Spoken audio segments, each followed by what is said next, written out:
সব সময় একই রকমের রান্না লাউ পাতার ভাজা আর ভালো লাগে না, তাই একটু অন্য রকমের চেষ্টা করলাম। প্রথমে লাউ পাতাগুলোকে নিয়ে একদম ঝুরি ঝুরি করে কেটে নিলাম। এরপরে শাকগুলোকে ভালো করে ধুয়ে একটু জল ঝরিয়ে নেব। তারপরে এর মধ্যে দিয়ে দেব কুচনো পেঁয়াজ, কুচনো রসুন আর একটু কাঁচা লঙ্কা দিয়ে দেব। এর মধ্যে দিয়ে দেব পরিমাণ মতো নুন, ধনে গুঁড়ো, জিরে গুঁড়ো আর শুকনো লঙ্কার গুঁড়ো আর 2-4 চামচ মতো চালের গুঁড়ো আর পরিমাণ মতন বেসন দিয়ে এটিকে ভালো করে মাখিয়ে নেব। তবে এখন বেশি জল দেব না, কারণ পাতা থেকে কিন্তু জল বেরোবে। মাখানো হয়ে গেলে সামান্য একটু হলুদ দিয়ে দেব।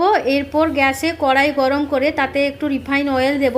এরপর এগুলোকে ছোট ছোট পাতলা পাতলা করে বড়ার আকারে ভেজে নেব। আর গ্যাসের আঁচটা কিন্তু মিডিয়াম ফ্লেমেই থাকবে, কারণ আমরা যদি হাই ফ্লেম করি তাহলে কিন্তু ওপর থেকে বড়াগুলো ভাজা হয়ে গেল, ভেতর থেকে কিন্তু কাঁচা থেকে যাবে। এই যে দেখুন গরম গরম রেডি লাউয়ের পাতার বড়া।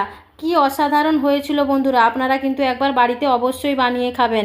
রেসিপিটি যদি ভালো লেগে থাকে অবশ্যই লাইক কমেন্ট করবেন। টাটা।